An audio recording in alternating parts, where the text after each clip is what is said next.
Review FYUGP semester 1 वाले जिनका भी सेशन 25 से 29 है साथियों, उनके लिए जो आपका सब्जेक्ट है साथियों AC1 एसोसिएटेड कोर हिंदी, यानी कि जो आपका माइनर हिंदी है उसका हम लोग VVI क्वेश्चन देखेंगे आंसर के साथ। साथियों इससे पहले इसका मॉडल क्वेश्चन पेपर बता दिया गया है जिसमें आपका एग्जाम पैटर्न वगैरह बता दिया गया। वैसे इसका एग्जाम पैटर्न जो है दोस्तों वो मेजर के जैसा ही होता है, ठीक है, यानी ये भी 100 मार्क्स का होता है और टोटल 4 क्रेडिट का होता है। ठीक है, चलिए शुरू करते हैं बिना किसी देरी के। आप जितने भी क्वेश्चन इसमें दिए गए हैं आप ज़रूर से ज़रूर कर लीजिएगा क्योंकि सब का सब इम्पॉर्टेंट है और आपके सिलेबस से ही है। तो पहला क्वेश्चन हमारा हो गया कि हिंदी नाटक के उद्भव एवं विकास की विवेचना कीजिए। ठीक है, तो ये बहुत ज़्यादा इंपॉर्टेंट क्वेश्चन है, आने के चांसेस भी बहुत ज़्यादा है, तो आपको ये सब इग्नोर नहीं करना है। तो देखिए आंसर लिखा है दोस्तों कि हिंदी साहित्य में नाटक जो है वो एक ऐसी विधा है जिसे जो है दृश्य काव्य कहा जाता है, यानी जिसे पढ़ा भी जा सकता है और जिसे जो है मंच पर देखा भी जा सकता है। ये नाटक को, नाटक का मुख्य उद्देश्य क्या होता है, तो समाज का मनोरंजन करने के साथ साथ उसे सही दिशा दिखाने का काम होता है नाटक का। हिंदी नाटक का वास्तविक सफर जो है वो 19वीं शताब्दी में भारत तेंदु हरिश्चंद्र के साथ शुरू हुआ था। तब से लेकर आज तक जो है दोस्तों वो हिंदी नाटक ने अपनी लंबी यात्रा में देश की आज़ादी, समाज की बुराइयों और इंसान की निजी संघर्षों वगैरह को बहुत ही खूबसूरती से पर्दे पर उतारने का काम किया है।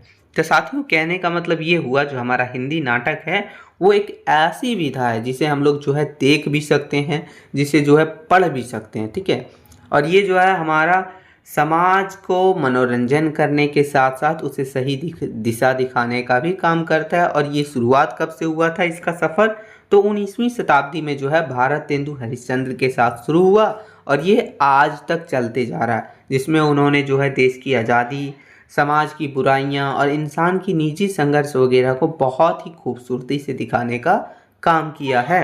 चलिए आगे देखेंगे उद्भव और विकास के बारे में साथियों। ठीक है, तो देखिए उद्भव और विकास के बारे में देखेंगे साथियों, एक एक करके देखेंगे, यानी कौन कौन से युग से होते हुए जो है हमारा हिंदी नाटक का विकास हुआ था। तो सबसे पहले देखिए भारत तेंदु, ये 1850 से लेके 1900 माना जाता है और ये हिंदी नाटक का पूर्ण जागरण मतलब यहाँ से शुरुआत हुआ था।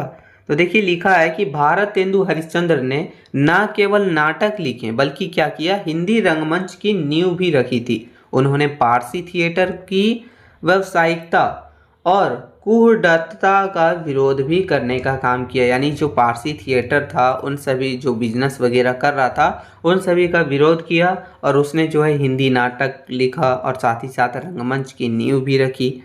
इसकी विशेषताएं देखा जाए तो इसका विशेषता क्या रहा था, तो इसमें जो है राष्ट्रीयता होता था, समाज सुधार होता था जिसमें विधवा विवाह हो गया, छुआछूत वगैरह के विरोध और अंग्रेजी शासन की आलोचना हुआ करती थी। ठीक है, तो ये सभी चीज़ें हुआ करता था। आगे देखेंगे कि प्रमुख नाटककार और रचनाओं के बारे में, यानी कौन कौन से प्रमुख नाटककार थे उस समय यानी भारत तेंदु युग में और कौन कौन सी रचनाएं रची गई थी। तो देखिए भारत तेंदु हरिश्चंद्र सबसे प्रमुख थे। उन्होंने जो है भारत दुर्दशा यानी देश की गरीबी का चित्रण किया है। अंधेर नगरी जिसमें अन्याय शासन पर ये जो है बना हुआ है व्यंग्य, उसके ऊपर जो है नाटक लिखा गया है। फिर है सत्य हरिश्चंद्र। फिर हमारा दूसरा जो लेखक है दोस्तों वो है प्रताप नारायण मिश्र, जो कि हठी हमीर और कली केतुक ये 2 कविताएं लिखे हैं। आगे देखिए बाल कृष्ण भट्ट, ये है दमयती स्वयंवर। ठीक है, स्वयंवर। फिर हो गया हम लोग का दोस्तों लाला श्रीनिवास दास, जो कि रणधीर प्रेम मोहिनी हिंदी का पहला ट्रेजिडी नाटक ये था। तो ये हमारा भारत तेंदु युग का था। अब दूसरा जो है दोस्तों वो है हमारा प्रसाद युग, जो कि 1900 से लेके 1936 तक माना जाता है। तो देखिए दार्शनिकता और इतिहास का संगम था ये। तो जयशंकर प्रसाद ने हिंदी नाटक को साहित्यिक गौरव प्रदान करने का काम किया था। उन्होंने पराधीन भारत में सोए हुए स्वाभिमान को जगाने के लिए गौरवशाली इतिहास को चुना, यानी ये जो नाटक लिखा करते थे वो इतिहास के ऊपर लिखा करते थे। ठीक है, और इसका विशेषता क्या था तो वो देखिए। तो विशेषताएं देखा जाए तो ऐतिहासिकता रहती थी इनके कविता में, इनके नाटक में। सांस्कृतिक पुनरुत्थान था, सुंदर काव्यमयी भाषा हुआ करती थी, गीतों का समावेश हुआ करता था और इनके नाटक जो है पठनीय अधिक थे था। ठीक है, तो ये सब था विशेषता इनके नाटक की। आगे देखा जाए तो प्रमुख नाटक के बारे में, यानी कौन कौन से नाटक जो है प्रमुख थे। तो देखिए स्कंदगुप्त और चंद्रगुप्त जो कि विदेशी आक्रमणकारियों की जीत की गाथा हुआ करती थी। फिर है ध्रुवस्वामिनी जो कि नारी सशक्तिकरण और तलाक जैसे विषयों पर साहसी प्रहार के रूप में ये काम किया। फिर अगला हो गया हम लोग का दोस्तों जो है अज्ञात शत्रु और राजश्री। तो ये सभी जो है प्रमुख नाटक थे। आगे तीसरा देखा जाए तो तीसरा हो जाता है हम तीसरा दोस्तों जो है प्रसादोत्तर और स्वातंत्र्योत्तर युग। ठीक है, जो कि 1936 से लेकर 1960 तक माना जाता है। ये यथार्थवाद का उदय था इस समय। तो प्रसाद जी के बाद नाटक जो है आसमान के से उतरकर जमीन पर आ गया। यानी जयशंकर प्रसाद जो थे वो इतिहास वगैरह के बारे में नाटक में दिखाया करते थे, लेकिन उसके बाद क्या हुआ, जो नाटक था वो जमीन पर उतर के आ गया, यानी समाज वगैरह के बारे में बताने लगा नीचे। अब राजाओं की जगह आम आदमी की समस्या पर चर्चा होने लगी। समस्या नाटक क्या हुआ करता था, तो देखिए इब्सेन और बर्नार्ड शॉ से प्रभावित होकर समस्या प्रधान नाटक लिखे गए हैं, जैसे कि लक्ष्मी नारायण मिश्र ने लिखे थे सिंदूर की होली। उसी तरह देखा जाए तो गीति नाट्य धर्मवीर भारती का अंधा युग इस काल का सबसे बड़ी उपलब्धि है, जो महाभारत के माध्यम से युद्ध के निरंतरता को बताने का काम करती है। फिर हो गया अन्य लेखक के बारे में देखा जाए तो उसमें उदय शंकर भट्ट, सेठ गोविंद दास और उपेंद्र नाथ जो ने अशक लिखा था। ठीक है, तो ये सभी जो है वो हमारा परसौंदर युग का था। ठीक है, आगे हमारा चौथा है दोस्तों कि आधुनिक और समकालीन नाटक, तो जो कि 1960 से लेके अभी तक चलते आ रहा है, ये नया बोध है। तो आज़ादी के बाद नाटकों में महाभोग, बेरोजगारी, भ्रष्टाचार और शहरी जीवन वगैरह के अकेलेपन को दिखाने का काम किया है। यानी जब आज़ाद हो गया था हमारा देश, तब नाटक क्या किया, तो बेरोजगारी वगैरह, भ्रष्टाचारी वगैरह और शहरी जीवन वगैरह इन सभी को दिखाना शुरू कर दिया था। और यह नाटक जो है दोस्तों वो स्टेज की बारीकियों को गहराई से जुड़ा। ठीक है, अब देखिए मोहन राकेश, इन्होंने हिंदी नाटक को आधुनिक रंगमंच के योग्य बनाया। इनका नाटक जो है आषाढ़ का एक दिन और आधे अधूरे, मील का पत्थर है, यानी ये दोनों नाटक जो है वो हमारा आधुनिक काल का समकालीन नाटक का बहुत ही समझा जाए तो बहुत ही फेमस, ठीक है, बहुत ही फेमस नाटकों में से एक है। प्रमुख प्रवृत्तियों के बारे में देखेंगे, जो कि एब्सर्ड नाटक, इसका कोई निश्चित अर्थ ना हो, जीवन की उलझन को दिखाने का काम किया है। नुक्कड़ नाटक क्या है, तो सफदर हाशमी ने इसे जो है जन आंदोलन बनाया। प्रमुख लेखक देखा जाए कौन कौन से प्रमुख लेखक थे इस आधुनिक और समकालीन नाटक में, तो देखिए जगदीश चंद्र माथुर कोणार्क इन्होंने लिखा, सर्वेश्वर दयाल सक्सेना, ठीक है, सर्वेश्वर दयाल सक्सेना जिन्होंने बकरी लिखा, और भीष्म साहनी जो कबीरा खड़ा बाजार में, तो ये उन्होंने प्रमुख लेखक और उनके द्वारा लिखे गए कुछ नाटक के बारे में था। तो ये हमारा था दोस्तों। चलिए निष्कर्ष देखते, तो बोल रहा है कि हिंदी नाटक का विकास जो है वो एक लंबी यात्रा रही थी। यह भारत तेंदु की जन चेतना से शुरू हुआ, प्रसाद की सांस्कृतिक गरिमा से होता हुआ मोहन राकेश के यथार्थवादी संघर्ष तक पहुंचा है। आज का जो नाटक है दोस्तों वो डिजिटल युग और सोशल मीडिया के दौर में भी अपनी जो है प्रासंगिकता बनाए हुए, यानी अपनी वो अभी भी फेमस है। ठीक है, तो ये हमारा हिंदी नाटक का उद्भव और विकास के ऊपर था। बहुत ही इंपॉर्टेंट क्वेश्चन है, आपको हर हाल में ये कर लेना है। आगे क्वेश्चन नंबर दूसरा देखेंगे साथियों। तो क्वेश्चन नंबर दूसरा है कि हिंदी नाटक के विकास में भारत तेंदु हरिश्चंद्र के योगदानों का वर्णन कीजिए। यानी जो हमारा हिंदी नाटक का विकास हुआ था उसमें जो है हमारे भारत तेंदु हरिश्चंद्र का क्या योगदान रहा, तो वो लिखना है। चलिए आंसर देखेंगे। तो आंसर है दोस्तों कि आधुनिक हिंदी साहित्य के इतिहास में भारत तेंदु हरिश्चंद्र को आधुनिक हिंदी नाटक का जनक कहा जाता है। क्या कहा जाता है, तो आधुनिक हिंदी नाटक का जनक कहा जाता है। उन्होंने हिंदी साहित्य को उस समय संभाला जब नाटक के नाम पर केवल अनुवाद या फिर रामलीला नौटंकी जैसे लोक रूप ही प्रचलित थे। यानी उस समय नाटक का कुछ नहीं था, सिर्फ अनुवाद हुआ करता था, रामलीला नौटंकी वगैरह। तो उस समय जो है नाटक को संभालने का काम किया भारतेंदु हरिश्चंद्र ने। ठीक है, भारतेंदु ने सबसे पहले क्या किया, नाटकों को एक साहित्यिक विधा के रूप में प्रतिष्ठित करने का काम किया और उसे समाज की समस्याओं के साथ जोड़ने का काम किया था भारतेंदु हरिश्चंद्र ने।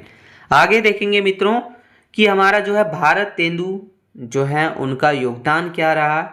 तो देखिए, पहला जो है वो मौलिक नाटकों के माध्यम से नवीन दिशा। भारतेंदु जी ने केवल अनुवाद पर निर्भर न रहकर मौलिक नाटकों की रचना की। उन्होंने टोटल 17 नाटकों की रचना की, जिसमें 9 मौलिक है और 8 जो है अनुदित थे। ठीक है, उनके मौलिक नाटकों ने हिंदी साहित्य को एक नई वैचारिक गहराई देने का भी काम किया।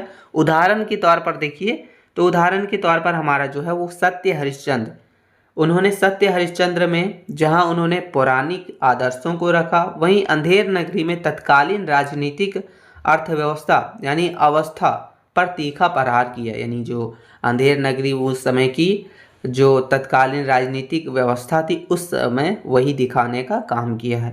फिर दूसरा योगदान है दोस्तों की राजनीतिक चेतना और राष्ट्रीय आंदोलन। भारतेंदु जी का सबसे बड़ा योगदान जो है वो हिंदी नाटक को राजनीति से जोड़ना था। उन्होंने ब्रिटिश शासन की शोषणकारी नीतियों को जनता के सामने बेकाब करने का काम किया, जिसमें हमारा देखिए भारत दुर्दशा, ये एक नाटक का नाम है जो कि 1880 में लिखा गया था। किनके द्वारा, तो भारतेंदु हरिश्चंद्र के द्वारा। इस नाटक में उन्होंने भारत भाग्य नामक पात्र के माध्यम से देश के पतन पर करुण विलाप किया है। उन्होंने लिखा है कि अंग्रेज राज सुख साज सज्जे अति भारी, पेधन विदेश चली जात इत अति ख्वारी। तो ये उन्होंने लिखा है इस नाटक के माध्यम से। इस पंक्ति में, यह पंक्ति उस समय की स्वतंत्रता संग्राम का नारा भी बन चुका था। ठीक है, 1880 के दौरान। आगे देखिए, तीसरा जो हमारा योगदान है दोस्तों वो है सामाजिक सुधार और जन जागरण। तो भारतेंदु जी का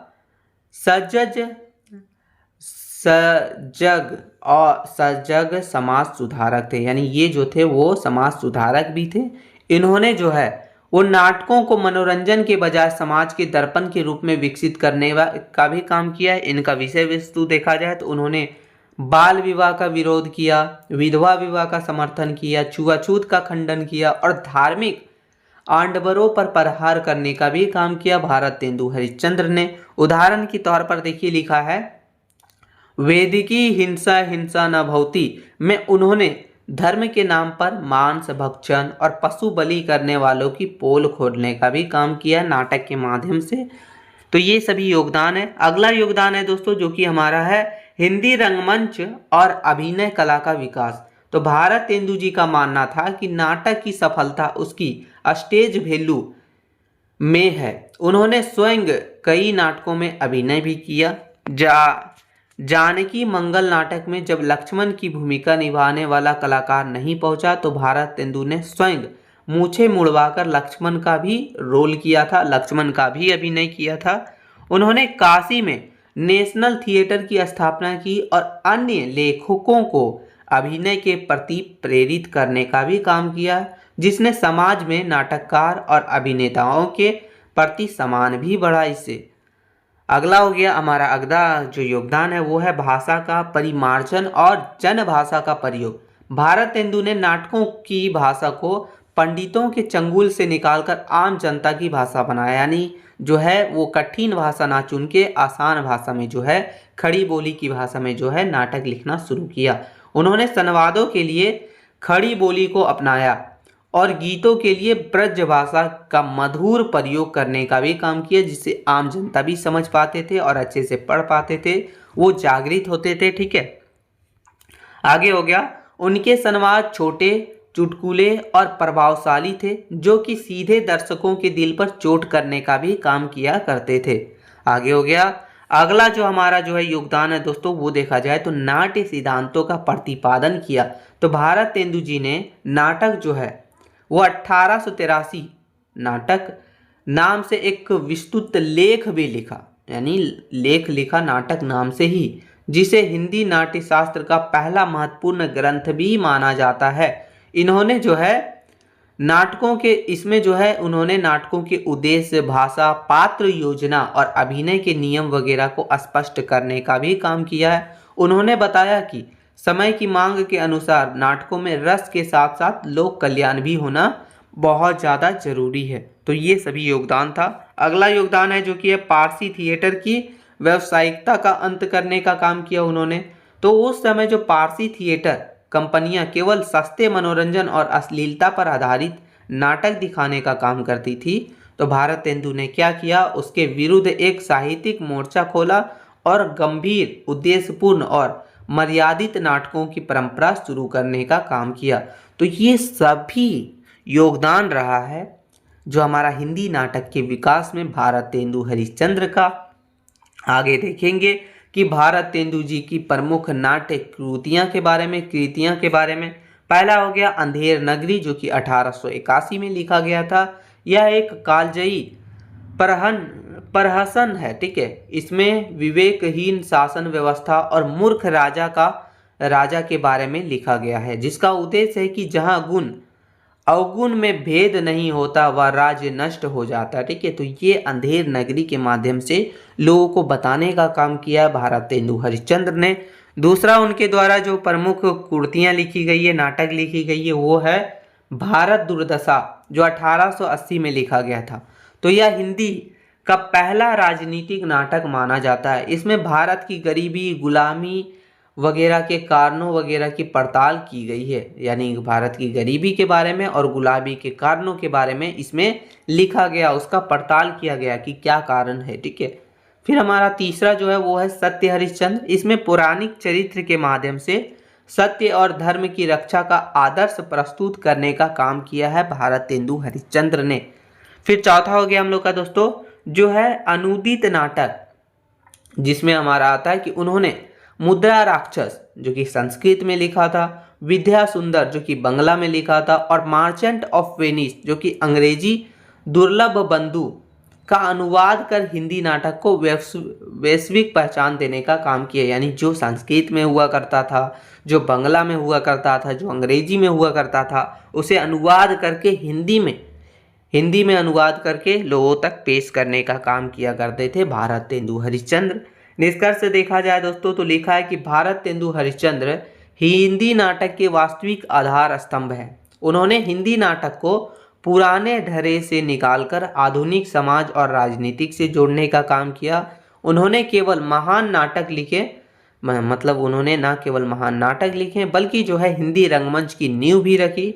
उन्होंने क्रांतिकारी योगदानों के कारण ही, यानी उनके क्रांतिकारी योगदानों के कारण ही उन्हें जो है आधुनिक हिंदी नाटक का जनक भी कहा जाता है। ये ध्यान रखिएगा, 1 मार्क्स के लिए पूछा जा सकता है।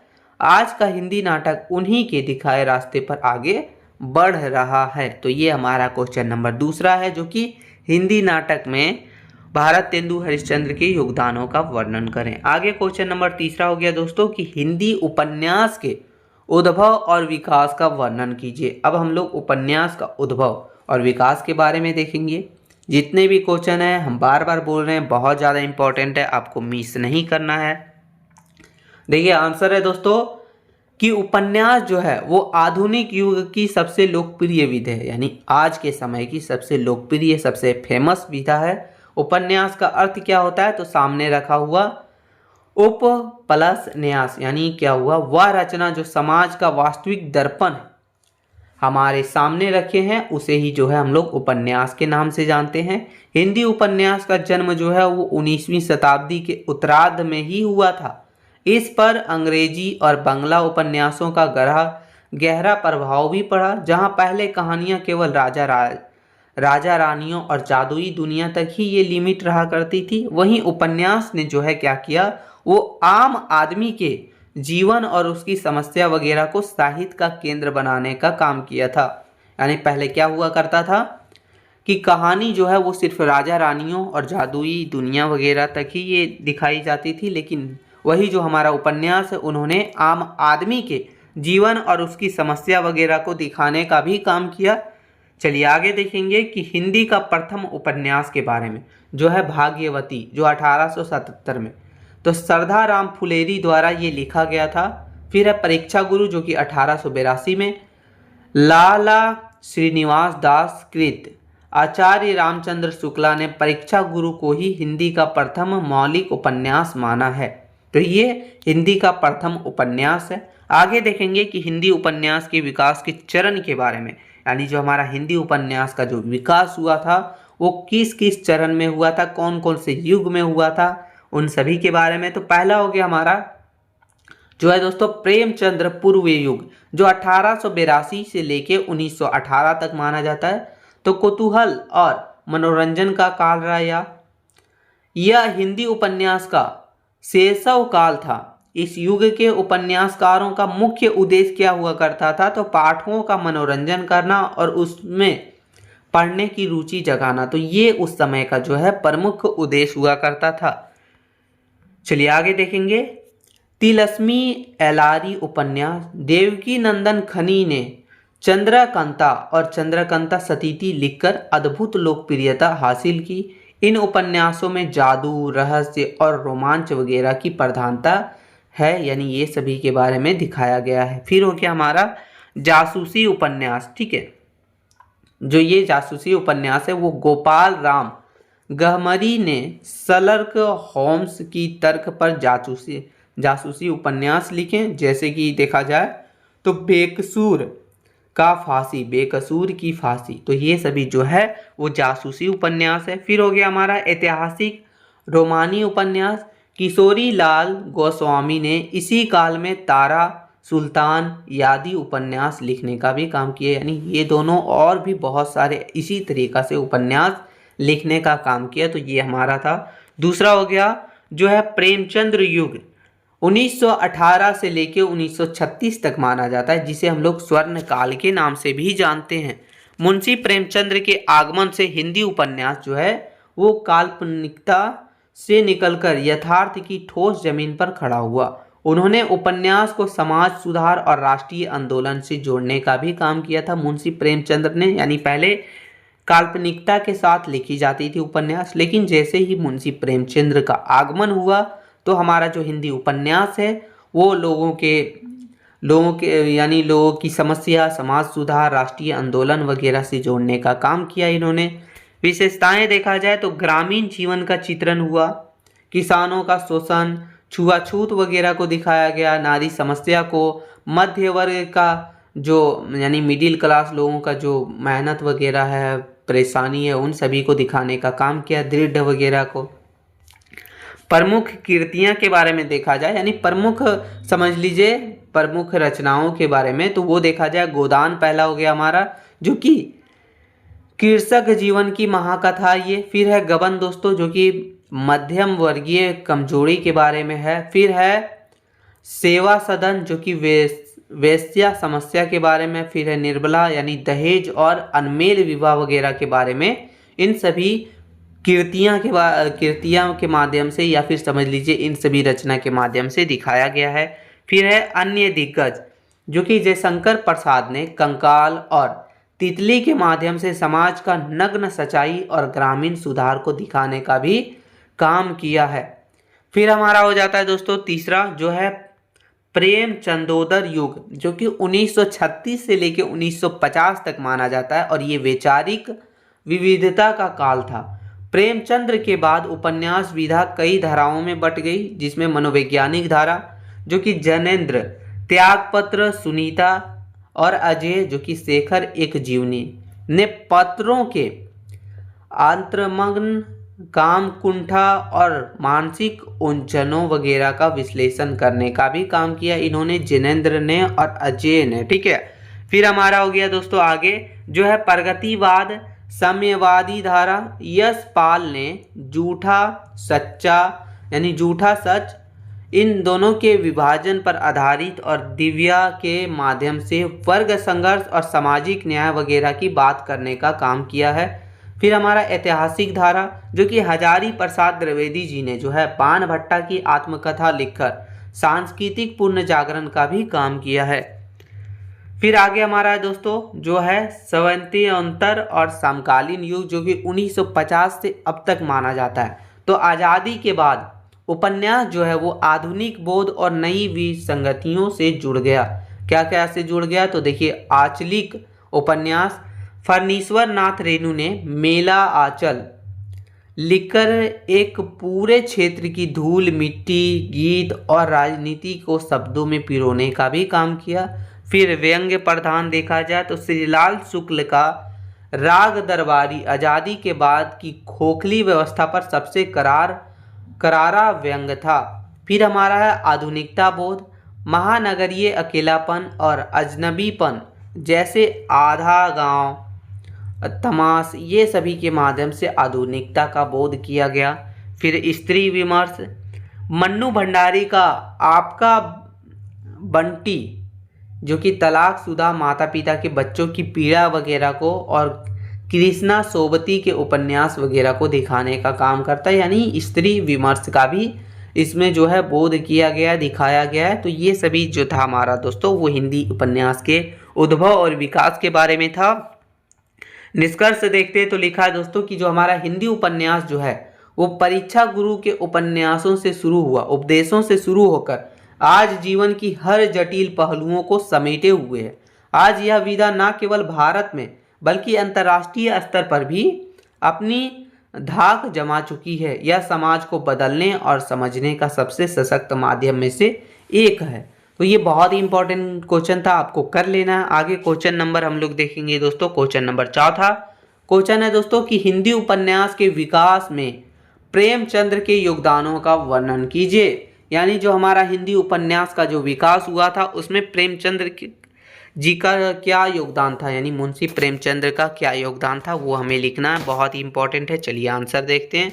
आंसर है दोस्तों कि हिंदी उपन्यास के इतिहास में मुंशी प्रेमचंद जो 1880 से 1936 तक था माना जाता है, इनका जो है मतलब योगदान वगैरह समझ लीजिए, या फिर इनका, ठीक है, इनका आगमन जो है एक ऐसी युगांतकारी घटना थी जिसने इस विधा की दिशा में और दशा दोनों बदलने का काम की। उन्होंने उपन्यास सम्राट भी कहा जाता है, यानी इसी कारण से उसे जो है, यानी मुंशी प्रेमचंद्र जी को जो है वो उपन्यास सम्राट भी कहा जाता है।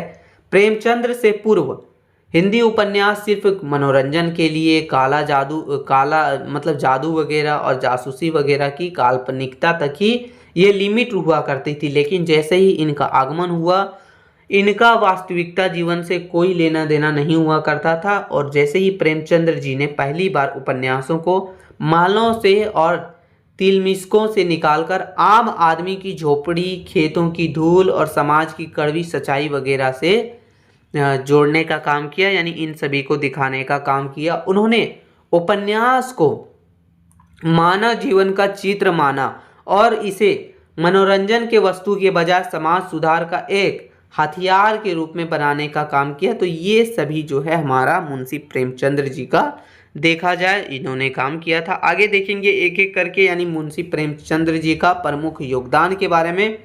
तो पहला इसमें हो जाता है हमारा दोस्तों कि आदर्शोन्मुख यथार्थवाद का प्रवर्तन, जिसमें लिखा है देखिए कि प्रेमचंद्र के लेखन की सबसे बड़ी विशेषता यह थी कि आदर्शोन्मुख यथार्थवाद है। उन्होंने देखा कि कोरा यथार्थवाद यानी केवल बुराई दिखाना मनुष्य को निराश कर देता है, तो उन्होंने क्या किया, और कोरा आदर्शवाद जो है यह व्यवहारिक लगता है, इसलिए उन्होंने समाज की कड़वी सच्चाई को उसी रूप में दिखाया जैसा वह है, लेकिन कहानी के अंत में एक नैतिक आदर्श वगैरह की भी स्थापना की। उन्होंने दिखाया कि समाज कितना भी बुरा क्यों ना हो, मनुष्यता और सच्चाई की जीत संभव है। तो ये सभी चीज़ दिखाने का काम किया है मुंशी प्रेमचंद्र जी ने। आगे देखेंगे जो है दोस्तों कि कृषक जीवन का महाकाव्यात्मक चित्रण। प्रेमचंद्र जी जो हैं वो भारतीय गांवों का प्रवर्तकता थे। उन्होंने भारतीय किसान की गरीबी, ऋणग्रस्तता यानी कर्ज वगैरह, जमींदारों की अत्याचार और सरकारी तंग वगैरह के भ्रष्टाचारों को जितनी गहराई से चित्रित किया वैसा दुनिया में बहुत कम लेखकों ने करने का काम किया था।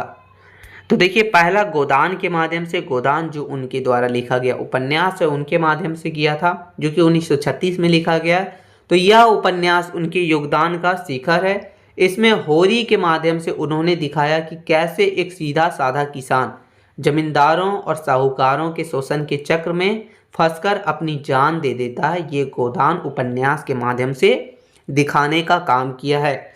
अगला हो गया दोस्तों हमारा कि सामाजिक विसंगतियों और कुरीतियों पर प्रहार। प्रेमचंद्र जी ने जो है वो समाज के हर उस रग पर हाथ रखा जहां दर्द था। उन्होंने अपना उपन्यासों को समाज सुधार का औजार बनाया। क्या क्या किया तो देखिए, दहेज और अनमेल विवाह। निर्मला उपन्यास में उन्होंने बेमेल विवाह के कारण एक पूरे परिवार की तबाही का चित्रण किया, यानी जो है वो बेमेल विवाह के कारण जो पूरा परिवार बर्बाद हुआ, इन सभी चीज़ों का चित्रण किया है उन्होंने निर्मला उपन्यास के माध्यम से। फिर है वेश्यावृत्ति। सेवा सदन के माध्यम से उन्होंने वेश्यावृत्ति के पीछे छिपे सामाजिक पाखंड वगैरह को उजागर करने का काम किया है। फिर माध्यम वर्ग का दिखावा। गबन में उन्होंने मध्यम वर्गीय परिवार की दिखावे की प्रवृत्ति और आभूषणों के प्रति घातक मोह वगैरह को दिखाने का काम किया है अपने उपन्यास के माध्यम से। आगे हमारा है दोस्तों जो है दलित चेतना और शोषित वर्ग की आवाज़। प्रेमचंद्र ने समाज के सबसे निचले पायदान पर खड़े लोगों को साहित्य का नायक बनाया, जिसमें रंगभूमि और कर्मभूमि। इन उपन्यासों में उन्होंने दिखाया कि सूरदास जैसा एक अंधा भिखारी भी अपने स्वाभिमान और सत्य के लिए बड़े बड़े पूंजीपतियों के सामने झुकता नहीं है। उन्होंने सिद्ध किया कि महानता किसी जाति का जागीर नहीं है बल्कि कर्मों का परिणाम है। तो ये सब दिखाने का काम किया था प्रेमचंद्र जी ने। आगे हमारा है दोस्तों कि नारी सशक्तिकरण और नवीन दृष्टि। प्रेमचंद्र जी ने जो है वो नारी को मध्यकालीन भोग्य के रूप से निकालकर उसे गरिमा और साहस प्रदान किया। उनकी जो है स्त्रियां जैसे धनिया, निर्मला, सुमन वगैरह जो उन्होंने उपन्यास में दिखाया था, समाज से लड़ती है और न्याय के खिलाफ आवाज़ उठाती है, यानी अन्याय के खिलाफ आवाज़ उठाती है। उन्होंने विधवा विवाह और स्त्री शिक्षा की पूर्ण जोर वगैरह का समर्थन करने का भी काम किया है। फिर हम देखेंगे अगला योगदान दोस्तों जो कि भाषा और संवाद शैली का क्रांतिकारी बदलाव। प्रेमचंद्र ने हिंदी उपन्यास को पंडिताऊ भाषा का बोझ से मुक्त कराया। उन्होंने हिंदुस्तानी भाषा जो कि हिंदी और उर्दू का सरल मिश्रण है उसका प्रयोग किया, जो आम आदमी को आसानी से समझ आती थी। उसके संवाद छोटे, चुटकुले और मुहावरे हुआ करते थे। तो ये सभी योगदान रहा था हमारा प्रेमचंद्र जी का, ठीक है, उपन्यास में। उनके द्वारा जो प्रमुख कृतियां हैं, यानी कि सीधा समझिए प्रमुख रचनाएं हैं, वो देखेंगे हम लोग। तो पहला हो गया सेवा सदन जो कि 1918 में लिखा गया था, और ये था समाज के पाखंड और वेश्या समस्या का गंभीर चित्रण किया गया इसमें। फिर है रंगभूमि जो कि 1925 में लिखा गया है, औद्योगिक विकास और गांधीवादी संघर्ष का महान कथा है ये। फिर तीसरा हमारा दोस्तों वो है निर्मला जो 1927 में लिखा गया है, जिसमें दहेज प्रथा और अनमेल विवाह वगैरह का हृदय विदारक त्रासदी लिखा गया है इसमें। फिर है गबन जो कि 1931 में मध्यम वर्ग यानी जो मिडिल क्लास फैमिली की कमजोरियों और आभूषण प्रेम वगैरह का विश्लेषण दिया गया है इसमें। फिर हमारा पांचवा है दोस्तों वो है गोदान जो कि 1936 में लिखा गया था। तो भारतीय ग्रामीण जीवन के और कृषक समस्याओं का अमर दस्तावेज के रूप में ये दिखा गया। तो ये सभी प्रमुख उपन्यास जो है वो मुंशी प्रेमचंद्र के द्वारा लिखा गया था। निष्कर्ष देखा जाए तो लिखा है दोस्तों कि मुंशी प्रेमचंद्र ने हिंदी उपन्यास को मनोरंजन की काल्पनिक दुनिया से निकालकर आम आदमी और समाज की सच्चाई से जोड़ने का काम किया। उन्होंने साहित्य को समाज सुधार का माध्यम बनाया। उनके इसी महान योगदान के कारण उसे जो है उपन्यास सम्राट भी कहा जाता है। किन्हें कहा जाता है? तो मुंशी प्रेमचंद्र को। तो ये हमारा क्वेश्चन था, बहुत ही इंपॉर्टेंट क्वेश्चन था। आगे क्वेश्चन नंबर 5वां देखेंगे साथियों। क्वेश्चन नंबर 5वां है कि हिंदी कहानी के उद्भव और विकास का वर्णन करें। यानी इस समय हम देखेंगे हिंदी कहानी के, हमने हिंदी नाटक का देखा, उपन्यास का देखा, मुंशी प्रेमचंद के योगदान का देखा, हमने जो है भारत तेंदु हरिश्चंद्र के योगदान का देखा। अब हम लोग देखेंगे हिंदी नाटक के उद्भव और विकास के बारे में। तो चलिए आंसर है, हिंदी नाटक का इतिहास बहुत ही पुराना है, लेकिन इसका आधुनिक जो है आधुनिक स्वरूप अगर देखा जाए तो 19वीं शताब्दी के अंत और 20वीं शताब्दी के शुरू में इसका विकास हुआ था। प्राचीन काल में कहानी जो है वो कथा, आख्यायिका और किस्से वगैरह के माध्यम से जो है वो प्रचलित थी, यानी किस्से वगैरह कथा वगैरह के माध्यम से। लेकिन आधुनिक हिंदी कहानी ने अपनी पहचान तब बनाई जब इसे मनोरंजन के बजाय यथार्थ और समाज की समस्या वगैरह का मतलब समस्या वगैरह को केंद्र में रखा गया, उन सभी को दिखाने लगा। तब ये जो है आधुनिक हिंदी की शुरुआत नींव रखी गई थी। आगे देखेंगे कि हिंदी की प्रथम कहानी के बारे में। तो हिंदी की पहली मौलिक कहानी को लेकर विद्वानों के मतभेद हैं, यानी बहुत सारे विद्वान जो हैं वो अलग अलग मानते हैं। कोई मानते हैं कि मेरा जो है वो यानी ये है वो है हमारा पहला कहानी। तो देखिए, परंतु प्रमुख रूप से इन्हें माना जाता है। पहला हो गया एक टोकरी भर मिट्टी, जो कि 1901 में लिखा गया है, तो माधव राव सप्रे के द्वारा ये लिखा गया था। फिर दूसरा हो गया इंदुमती, जो कि 1900 में, ये किशोरी लाल गोस्वामी के द्वारा लिखा गया। फिर है दुलारी वाली, जो कि 1907 में लिखा गया, जो कि बंग महिला। तो ये सभी जो है हमारा हिंदी का प्रथम कहानी माना जाता है। ये तीनों माना जाता है क्योंकि अलग अलग विद्वानों का, अलग अलग लेखकों का, कवियों का अलग अलग मत रहा था, इसलिए। ठीक है, आगे हमारा है कि हिंदी कहानी के विकास के चरण के बारे में। तो हिंदी कहानी के विकास में हम मुंशी प्रेमचंद को केंद्र में रखकर निम्नलिखित 5 चरणों में विभाजित कर सकते हैं। पहला हो गया प्रेमचंद्र पूर्व युग, जो कि 1900 से लेकर 1915 तक माना जाता है। तो यह कहानी जो है, यानी यह हिंदी कहानी का प्राथमिक और शैशव काल हुआ था। इस दौर की कहानी पर संस्कृत और बांग्ला साहित्य का प्रभाव हुआ करता था। इसकी विशेषताएं देखा जाए तो इस समय जो है आदर्शवाद, सुधारवाद और केतुहल वगैरह दिखाया जाता था। प्रमुख रचना देखा जाए तो जो हमारा चंद्रधर शर्मा के द्वारा गुलेरी ने उन्होंने कहा था 1915 लिखकर, यानी ये जो है गुलेरी वो 1915 में लिखा गया था, और उन्होंने जो है वो हिंदी कहानी को विश्व स्तर पर खड़ा करने का काम किया गुलेरी के माध्यम से। यह कहानी अपने शिल्प और फ्लैशबैक शैली के लिए आज भी बहुत बेजोड़ मानी जाती है। तो ये प्रमुख रचनाएं देखी जाए। फिर दूसरा हो गया हमारा प्रेमचंद्र युग, जो कि 1915 से लेकर 1936 तक माना जाता है, और इसे स्वर्ण काल भी कहा जाता है दोस्तों। तो मुंशी प्रेमचंद्र के आगमन से कहानी जो है वो महलों से निकलकर झोपड़ियों तक पहुंची। उन्होंने कहानी को सच्चाई की जमीन पर रख दिया, यानी सच्चाई वगैरह समस्या वगैरह को दिखाने का काम किया जाने लगा। तो देखिए प्रेमचंद्र का योगदान क्या है। तो उन्होंने लगभग 300 कहानियां लिखी जो मानसरोवर के 8 भागों में संकलित है।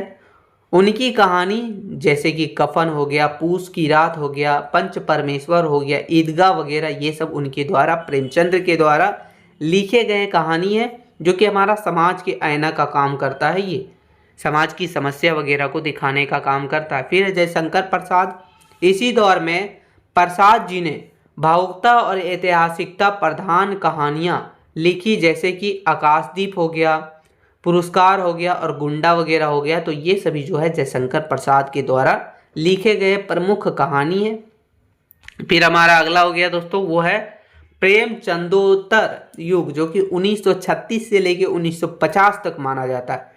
तो प्रेमचंद्र के बाद कहानी जो है वो कई विचारधाराओं की ओर मुड़ी थी। पहला हो गया मनोवैज्ञानिक विचारधारा या फिर मनोवैज्ञानिक कहानी बोल सकते हैं, जिसमें जैनेन्द्र द्वारा पाजेब लिखा गया, अजय द्वारा रोजग्रेनी और ईलाचंद्र जोशी ने पात्रों के मानसिक दृढ़ और कुठाओं का चित्रण करने का भी काम किया। फिर है प्रगतिवाद कहानी, जो कि यशपाल और रगे राघव ने मार्क्सवादी विचारधारा और वर्ग संघर्ष वगैरह को प्राथमिकता दी है। इन सभी की को दिखाने का काम किया है। फिर अगला हम लोग देखेंगे अगला जो है दोस्तों वो नई कहानी आंदोलन, जो कि 1950 से लेके 1960 तक चला था, जो आज़ादी के बाद महाभंग और शहरीकरण ने नई कहानियां को जन्म दिया। इसकी विशेषताएं देखा जाए तो महानगरीय अकेलापन, यांत्रिकता, स्त्री पुरुष संबंधों में बिखराव और आधुनिकता बोध वगैरह, ये सभी इसकी विशेषताएं थी हमारी नई कहानी की। प्रमुख श्रेय देखा जाए या फिर प्रमुख कवि देखा जाए तो इसके प्रमुख कवि मोहन राकेश हैं, कमलेश्वर जी हैं, फिर हमारा राजेंद्र यादव, निर्मला वर्मा देखा जाए तो इनकी कहानी परिंदे को नई कहानी की पहली कृति के रूप में माना जाता है। तो ये हमारा था। फिर अगला हो गया समकालीन कहानी, जो कि समकालीन कहानी जो है दोस्तों वो 1960 से लेके अभी तक जो चलते आ रहा है वो हमारा समकालीन कहानी है। तो लिखा है देखिए कि 1960 के बाद हिंदी कहानी में कई आंदोलन चले, जैसे अकहानी, सचेतन कहानी, समांतर कहानी। तो ये सभी प्रमुख विमर्श देखा जाए तो आज की कहानी में स्त्री विमर्श जो मन्नू भंडारी, कृष्णा सोबती द्वारा, दलित विमर्श वगैरह जो कि ओम प्रकाश वाल्मीकि द्वारा, और आदिवासी विमर्श वगैरह को प्रमुखता से उभर रहे हैं ये सब।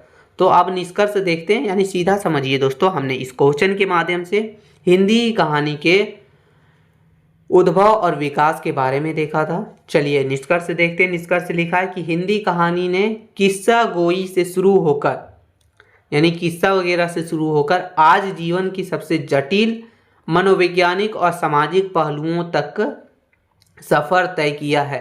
आज हिंदी कहानी विश्व स्तर पर अपनी श्रेष्ठता सिद्ध कर चुकी है। चलिए आगे क्वेश्चन नंबर 6 देखेंगे। क्वेश्चन नंबर 6 है दोस्तों कि हिंदी गद्य विधाओं के उद्भव और विकास का वर्णन कीजिए। यानी हिंदी गद्य विधा जो है उसके उद्भव और विकास के बारे में हमें देखना है।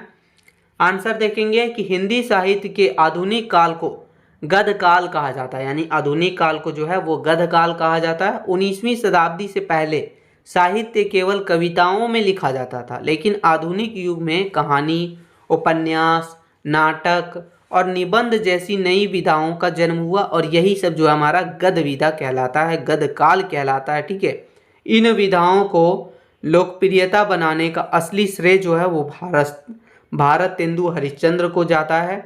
आज गद्य हमारी भावनाओं और समाज की समस्याओं को बताने का सबसे आसान माध्यम बन चुका है।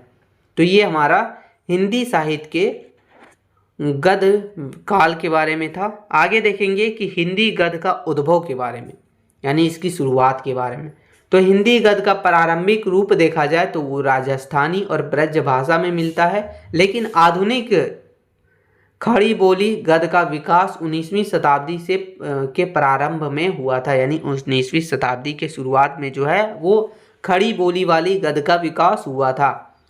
आगे देखेंगे कि आरंभिक प्रयास तो लल्लू लाल जो कि प्रेम सागर और सदन मिश्र ने खड़ी बोली गद्य की नींव रखी थी, यानी इन्होंने जो है वो खड़ी बोली वाली गद्य का नींव रखा था। भारत तेंदु हरिश्चंद्र गद्य विधाओं को व्यवस्थित और लोकप्रिय बनाने का श्रेय भारत तेंदु को जाता है। उन्होंने नाटक, निबंध और पत्रकारिता के माध्यम से हिंदी गद्य को घर घर तक पहुंचाने का काम किया था।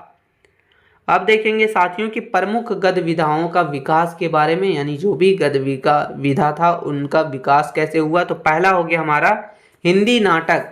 ये एक प्रमुख गद्य विधा है। ठीक है, तो हिंदी नाटक का वास्तविक आरंभ भारत तेंदु युग से हुआ, जिसमें देखिए भारत तेंदु युग माना जाए तो समाज सुधार और देशभक्ति।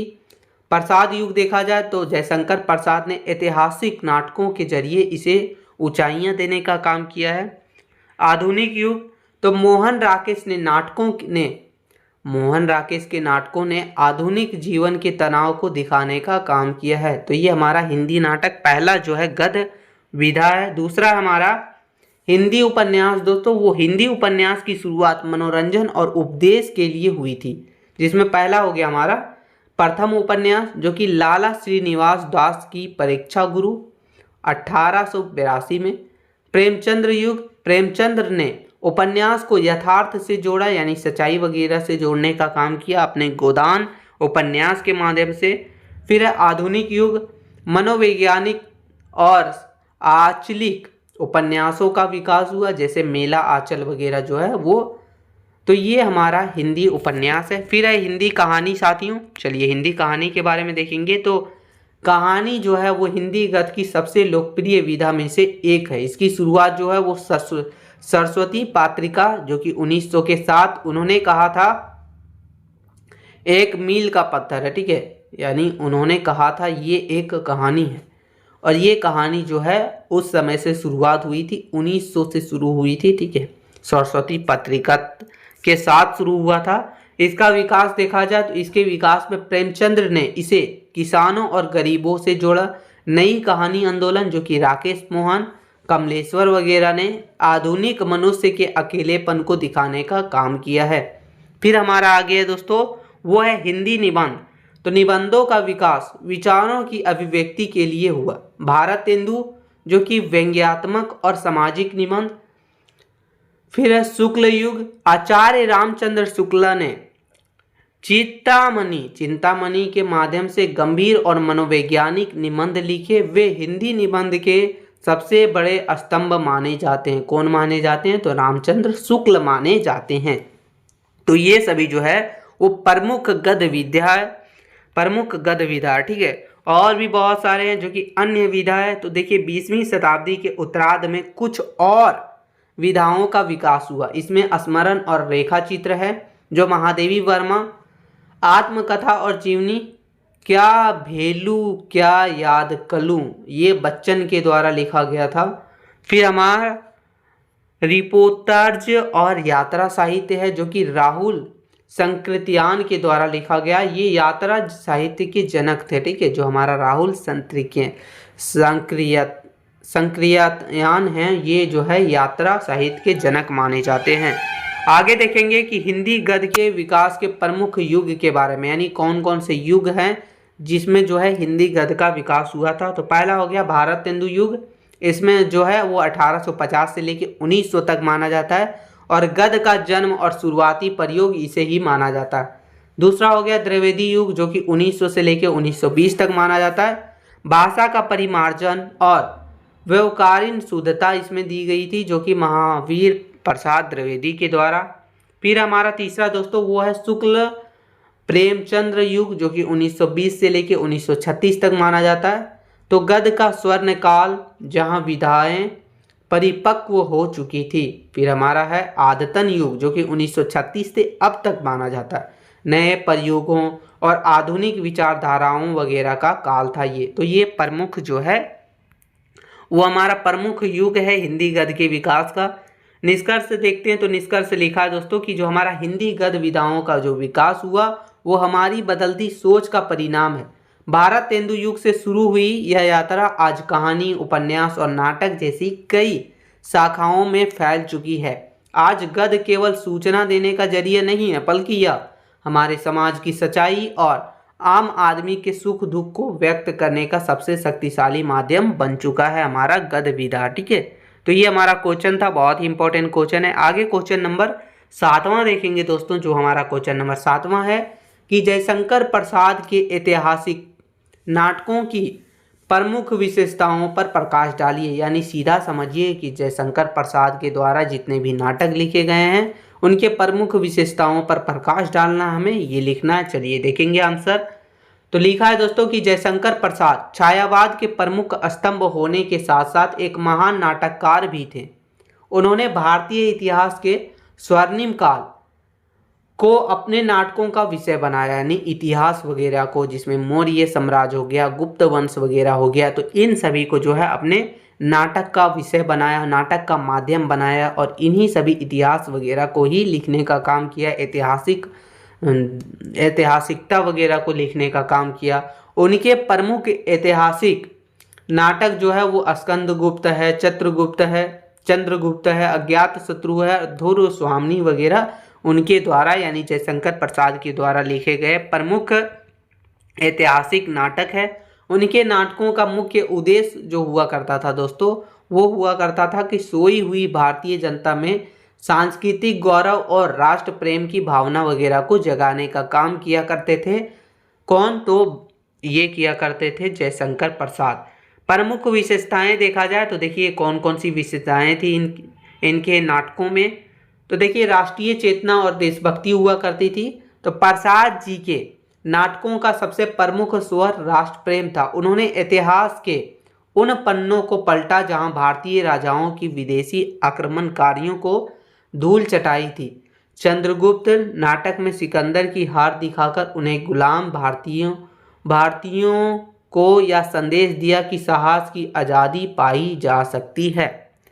फिर हमारा दूसरी विशेषता है वो है सांस्कृतिक पुनरुत्थान। उनका उद्देश्य भारत की प्राचीन सभ्यता और संस्कृति की श्रेष्ठता को दुनिया के सामने लाना था। वे दिखाना चाहते थे कि भारत कभी ज्ञान, विज्ञान और वीरता में विश्व गुरु हुआ करता था। उनके नाटक में प्राचीन भारत की भव्यता साफ झलकती है। और अगला विशेषता है दोस्तों वो है इतिहास और कल्पना का समन्वय। प्रसाद जी इतिहास के तथ्यों के साथ कोई छेड़छाड़ नहीं करते थे, लेकिन नाटक को रोचक बनाने के लिए वे कल्पना वगैरह का भी सहारा लिया करते थे। उन्होंने ऐतिहासिक पात्र जैसे कि स्कंदगुप्त, चंद्रगुप्त वगैरह को हाड़ मांस के जीवित इंसान के रूप में पेश करने का काम किया है। अगला हमारा जो है अगला विशेषता है वो है पात्रों का अंतर्दृढ़। प्रसाद जी के नायक केवल वीर योद्धा नहीं हैं, वे संवेदनशील इंसान भी हैं। उनके मन में अक्सर कर्तव्य और प्रेम के बीच युद्ध चलता रहता है। स्कंदगुप्त का यह संवाद प्रसिद्ध है, अधिकार सुख कितना मादक और सरहीन है। ये जो है वो संवाद मतलब ये समझ लीजिए ये प्रसिद्ध संवाद है। यह उनके पात्रों का मनोवैज्ञानिक गहराई को दर्शाता है। अगला है दोस्तों नारी गरिमा और सशक्तिकरण। प्रसाद जी ने महिलाओं को केवल कोमल नहीं बल्कि अत्यंत बुद्धिमान और साहसी दिखाया है। ध्रुव स्वामिनी नाटक में उन्होंने नारी के पूर्ण विवाह और समान के अधिकार की बात की है। उनकी नारी पात्र पुरुषों को सही रास्ता दिखाने का काम करती है। फिर अगला विशेषता है दोस्तों वो है काव्यात्मकता और गीतों का प्रयोग। प्रसाद जी महान कवि थे, इसलिए उनके नाटकों में कवित्व वगैरह का गुण है। उनके नाटकों के बीच बीच में आने वाली गीत जैसे कि अरुण या मधु में देश हमारा, यह नाटक वगैरह का वातावरण को भावुक और प्रेरणादायक बना देने का काम करता है। तो ये सभी विशेषता है। अगला देखेंगे हम लोग अगला विशेषता वो है गंभीर संवाद शैली। उनके संवाद दार्शनिक और चिंतन प्रधान होते हैं। हालांकि उनकी भाषा जो है संस्कृतनिष्ठ हिंदी है, लेकिन यह ऐतिहासिक गौरव को व्यक्त करने के लिए बिल्कुल उपयुक्त है। तो ये सभी प्रमुख जो है वो ऐतिहासिक नाटक की विशेषताएं थी जो हमारा जयशंकर प्रसाद के द्वारा लिखा गया है। आगे देखेंगे प्रमुख ऐतिहासिक नाटक के बारे में, यानी उनके द्वारा कौन कौन से प्रमुख ऐतिहासिक नाटक लिखे गए हैं जो कि जयशंकर प्रसाद के द्वारा लिखे गए हैं। तो पहला हमारा चंद्रगुप्त जो कि मगध के उत्थान और विदेशी आक्रमणकारियों के विरुद्ध संघर्ष वगैरह की कथा है ये। फिर स्कंदगुप्त, ये हुन्नों के आक्रमण और गुप्त साम्राज्य की रक्षा का चित्रण किया गया है इस ऐतिहासिक नाटक के माध्यम से। फिर है ध्रुव स्वामिनी जिसमें उन्होंने जो है नारी अधिकारों और राजनीति के दाव पंचों पर आधारित ये ध्रुव स्वामिनी नाटक है। तो ये सभी जयशंकर प्रसाद के द्वारा लिखे गए प्रमुख नाटक हैं। चलिए निष्कर्ष देखते हैं। तो निष्कर्ष लिखा है दोस्तों कि जयशंकर प्रसाद ने हिंदी नाटक को एक नई साहित्यिक ऊंचाई दी। उन्होंने इतिहास को केवल मनोरंजन के साधन ना मानकर उसे राष्ट्र निर्माण का माध्यम बनाया। उनके नाटकों में प्राचीन भारत की भव्यता और आधुनिक समाज की समस्या वगैरह का सुंदर जो है मिश्रण मिलता है, समन्वय मिलता है। तो ये हमारा क्वेश्चन था दोस्तों, बहुत ही मस्त क्वेश्चन है और आपको पूछा जा सकता है। आगे क्वेश्चन नंबर 8वां देखेंगे। क्वेश्चन नंबर 8वां हमारा दोस्तों कि हिंदी नाटक के विकास में जो सरस्वती पात्रिका है और महावीर प्रसाद द्विवेदी की भूमिका का मूल्यांकन कीजिए। ये हो सकता है दोनों अलग अलग करके भी पूछा जाए एग्जाम में, तो आपको दोनों क्लियर कर लेना है। यानी हिंदी ना कहानी के विकास में सरस्वती पात्रिका का योगदान।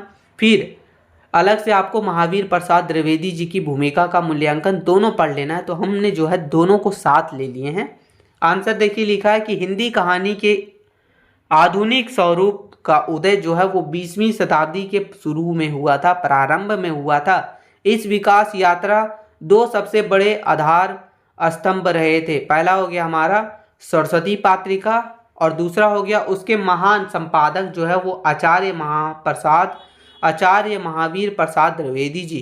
सन 1900 में सरस्वती का प्रकाशन ने हिंदी कहानी को एक मंच देने का काम किया और 1903 में द्विवेदी जी के संपादन ने उसे एक दिशा और संस्कार देने का काम किया। अब चलिए नीचे एक एक करके अच्छे से देखते हैं कि सरस्वती पत्रिका का भूमिका क्या रहा था हिंदी कहानी के विकास में। तो देखिए सरस्वती केवल एक पत्रिका नहीं बल्कि हिंदी कहानियों की प्रयोगशाला थी। इनका योगदान निम्नलिखित बिंदुओं से देखा जा सकता है। पहला योगदान है कि प्रथम कहानियों का जन्मदाता। आधुनिक हिंदी की लगभग सभी शुरुआती श्रेष्ठ कहानी सरस्वती में ही प्रकाशित हुई।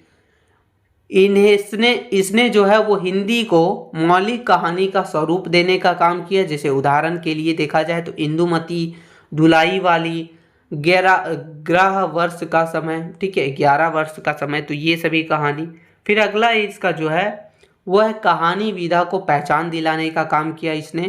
तो इससे पहले कहानी केवल मनोरंजन या फिर किस्सा वगैरह तक ही सीमित हुआ करता था, तो सरस्वती पत्रिका ने इसे एक गंभीर साहित्यिक विधा के रूप में स्थापित करने का भी काम किया। फिर अगला है दोस्तों वो नूतन शिल्प का विकास। इसी पत्रिका में 1915 में उसने कहा था, ये जो है गुलेरी जी के द्वारा लिखा गया कहानी है, छपी जिसने फ्लैशबैक तकनीक और बेहतरीन संवाद शैली के जरिए हिंदी कहानी को विश्व स्तर के बराबर खड़ा कर देने का भी काम किया। फिर आगे देखिए हमारा वो है विश्व साहित्य के परिचय। सरस्वती ने विदेशी और बांग्ला कहानियों का अनुवाद छीपे हिंदी जिससे हिंदी कहानीकारों को कहानी लिखने के नई तरीके और तकनीक सीखने को भी इससे मिली थी। तो ये सभी योगदान रहा था हमारा जो है, ये सभी भूमिका रहा था सरस्वती पत्रिका का हिंदी कहानी के विकास में। अब देखेंगे महावीर प्रसाद द्विवेदी जी की भूमिका क्या रही थी। तो देखिए द्विवेदी जी ने एक कठोर गुरु और कुशल माली की तरह हिंदी कहानी का जो है कवारियों की सोच सींचा, यानी इन सभी को जो है अच्छे ढंग से प्रस्तुत करने का काम किया महावीर प्रसाद द्विवेदी जी ने। उन्होंने क्या क्या किया, तो देखिए भाषा का परिमार्जन और वैज्ञानिक शुद्धता। द्विवेदी जी से पहले हिंदी गद्य की भाषा बहुत अशुद्ध थी, यानी बहुत अशुद्ध हुआ करती थी। उन्होंने लेखकों को विवश किया कि वे व्याकरण की दृष्टि से शुद्ध और स्पष्ट खड़ी बोली में कहानियाँ लिखने का काम करें। उन्होंने खुद लेखकों की गलतियाँ वगैरह को सुधारा, उन्हें बताया और उन्हें जो है राह दिखाया कि आप जो है शुद्ध लिखा कीजिए, व्याकरण की दृष्टि से शुद्ध और स्पष्ट खड़ी बोली में कहानी लिखिए। फिर आगे देखिए कि उन्होंने क्या किया, तो विषयों का विस्तार किया। उन्होंने इतिहासकारों या फिर समझ लीजिए कहानीकारों को निर्देश दिया कि वे केवल राजा रानी, परी या फिर जादुई दुनिया की कहानी ना लिखें। उन्होंने किसान, मजदूर, स्त्री, शिक्षा और देशभक्ति जैसे यथार्थवादी विषय पर भी लिखने के लिए प्रेरणा दिया था। और आगे क्या किया उन्होंने, तो देखिए साहित्यिक अनुशासन। द्विवेदी जी एक बहुत ही सशक्त संपादक थे। वे ऐसी कहानियों को कचरे के डब्बे में डाल देते थे जिसमें नैतिकता या फिर भाषा की कमी हुआ करती थी। वो उन्हें जो है बढ़ावा नहीं दिया करते थे, वो उन्हें जो है बेकार समझा करते थे। उनके इस अनुशासन से हिंदी कहानी में गंभीरता भी आई थी। फिर आगे देखा जाए तो उनके द्वारा जो प्रमुख भूमिका में से एक है वो है नए लेखकों को, जो नए लेखक थे, नए कवि थे, उन सभी को जो है पौध तैयार करना। उन्होंने प्रेमचंद्र, जयशंकर प्रसाद, विश्वंभर नाथ शर्मा, कौशिक और चंद्रधर शर्मा जो कि गुलेरी लिखा था जिन्होंने, जैसे नए लेखकों को पहचान दी और उसका मार्गदर्शन, उसका गाइडेंस करने का भी काम किया था जयशंकर प्रसाद ने। ठीक है, या सॉरी महावीर प्रसाद ने। आगे देखेंगे जो हमारा सरस्वती पत्रिका है और त्रिवेदी जी है, उन दोनों का संबंध क्या रहा था। तो सरस्वती और महावीर प्रसाद द्विवेदी एक दूसरे के पूरक थे। यदि सरस्वती एक विशाल मंच थी तो द्विवेदी जी उसके कुशल निर्देशक हुआ करते थे। सरस्वती ने कहानीकारों को अपनी रचनाएं छिपवाने के लिए जगह दी, जबकि द्विवेदी जी ने उन कहानियों की भाषा और व्याकरण को शुद्ध करके उसे साहित्यिक गरिमा प्रदान करने का काम किया। इन दोनों के मिलन से ही हिंदी कहानी जादुई कहानी से निकलकर समाज के सच्चाई और शुद्ध खड़ी बोली से जुड़ सकी। यानी दोनों का एक दूसरे के साथ जो है बहुत ज़्यादा संबंध रहा। क्या करता था, सरस्वती पत्रिका जो है वो अपना जगह दिया करता था कहानी लिखने के लिए, लेकिन कहानी लिखता था अच्छे भाषा में, शुद्ध भाषा में, व्याकरण की शुद्धता के साथ वो लिखा करते थे जो है वो महावीर प्रसाद द्विवेदी। तो इन सभी के माध्यम से पता चलता है कि हमारा जो है सरस्वती पत्रिका और महावीर प्रसाद द्विवेदी जी का योगदान बहुत बड़ा था हिंदी कहानी के विकास में। चलिए निष्कर्ष देखते हैं। तो निष्कर्ष लिखा है दोस्तों कि यदि सरस्वती पत्रिका हिंदी कहानी का मंच थी तो महावीर प्रसाद द्विवेदी उनके सूत्रधार थे। सरस्वती जी यानी सरस्वती पत्रिका ने कहानियों को जगह दी और द्विवेदी जी ने उन कहानियों को संस्कार, शुद्ध भाषा, सामाजिक उद्देश्य वगैरह देने का काम किया। इन्हीं दोनों के संयुक्त प्रयास का परिणाम है कि हिंदी कहानी आगे चलकर प्रेमचंद्र जैसे स्वर्ण युग तक पहुंच सकी। तो ये सभी योगदान था महावीर प्रसाद द्विवेदी जी का और सरस्वती पत्रिका का। ठीक है, तो ये हमारा टोटल जो है दोस्तों आपका AC1 हिंदी यानी कि आपका जो माइनर हिंदी है, ठीक है, उसके लिए हमने सिर्फ और सिर्फ 8 VVI क्वेश्चन देखे हैं और यही 8 VVI क्वेश्चन आपको करना है अच्छे से। अगर यही आप कर लेते हैं तो 4 ही तो अटेंड करना है आपको एग्जाम में दोस्तों। आपको क्यों ज़्यादा पढ़ना है, बस इतना ही पढ़िए, बस आपको अच्छे से पढ़ना है। वीडियो थोड़ा भी हेल्पफुल लगा तो लाइक कर दीजिएगा, चैनल पर नए हैं तो सब्सक्राइब करके बेल आइकन को ऑन कर दीजिएगा, अपने सारे दोस्तों के पास शेयर जरूर कर दीजिएगा। मिलते नई वीडियो में दोस्तों, तब तक के लिए जय हिंद साथियों।